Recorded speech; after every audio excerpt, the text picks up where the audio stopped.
আসলে দেখেন, আমরা যখন একটা মাস রোজা রাখছি, তো রোজার সময় আসলে আমরা অনেক ধরনের ফ্রাইড খাবারগুলোই আমাদের বডিতে বেশি যায় এবং আমাদের শরীর হচ্ছে অনেকটা একটা রুটিন লাইফ থেকে একটু ডিফারেন্ট থাকে। তখন হচ্ছে আমরা ঈদের পরে আমরা দেখা যায় বিভিন্ন ধরনের দাওয়াতও পড়ে, তো আমাদের রুটিনটা একবারেই ঠিক থাকে না।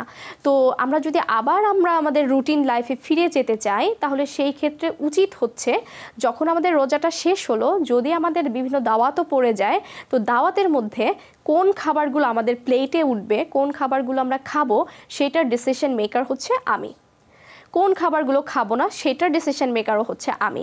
এবং আমার এই যে রোজার সময় আমি 3 বেলায় খাবার খেয়েছি, সেহরি, ইফতার এবং রাতের খাবার, এই যে এই 3 বেলায় যতটুকু ক্যালোরির খাবার আমি 3 বারে ভাগ করে খেয়েছি, সেম ক্যালোরির খাবারটাকে আমি চেষ্টা করব 4 থেকে 6 বেলায় ভাগ করে নেওয়ার জন্য। এটার জন্য হতে পারে সকালবেলা হয়তো বা আমি একটু লাল আটার রুটি রাখলাম বা একটু ওটস রাখলাম, ওটসের খিচুড়ি হতে পারে বা ওটস টক দই দিয়েও হতে পারে। এবং মিড মর্ন স্ন্যাক্স যেটা, এইটাতে মধ্যে হচ্ছে আমি একটা ফ্রুটস রাখলাম এবং এইটার মধ্যে এবং সেই সাথে 1 মুঠ পরিমাণ বাদাম হতে পারে। সেই সাথে হচ্ছে আমি দুপুরে চলে আসবো, লাঞ্চের মধ্যে আমি চেষ্টা করব অল্প পরিমাণে ভাত রাখার জন্য এবং সেই সাথে মাছ মাংস যে কোনো একটা কিছু থাকবে এবং ডাল থাকবে। যদি আমি প্রোটিনটা বেশি পেতে চাই তাহলে অবশ্যই চেষ্টা করব ডালের উপরে পানির অংশটা খাওয়ার জন্য এবং হচ্ছে সেই সাথে আমার সালাদ থাকবে, লেবু বা কাঁচামরিচ ভিটামিন সি এর একটা সোর্স থাকবে। বিকালের নাস্তা যেটা, সেটার মধ্যেও আমাকে কিছু একটা ফল খেতে হবে এবং ঘরে তৈরি হেলদি একটা নাস্তা আমি আমার খাবারের তালিকার মধ্যে রাখবো এবং আমি চেষ্টা করব রাতের খাবারটা যেন 8টা থেকে 8:30 এই সময়টার মধ্যে আমি সেরে ফেলতে পারি এবং রাতে খুব লাইট একটা খাবার থাকবে।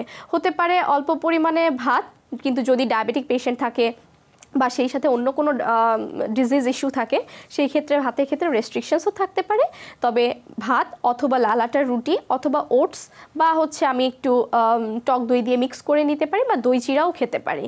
আর সারা দিনে আমাকে কিন্তু ওই যে নিয়ম করে যে আমার পানির যেই রুলসটা ছিল ওইটা কিন্তু অবশ্যই মেনটেন করতে হবে। দ্যাট মিনস আমাকে 6 বেলায় খাবার নিয়ে আসতে হবে, অল্প অল্প অল্প অল্প করে আমার সারা দিনে যেই খাবারটা আছে সেই খাবারটাকে শেষ করতে হবে। সবাই ভালো থাকবেন, সুস্থ থাকবেন এবং খাবারের ব্যাপারে অবশ্যই সচেতন থাকবেন। অস্বাস্থ্যকর খাবার খেয়ে নিজের ক্ষতি করবেন না এবং অন্য কোনো রোগের সম্মুখীন হবেন না। সবাই ভালো থাকবেন। আল্লাহ হাফেজ।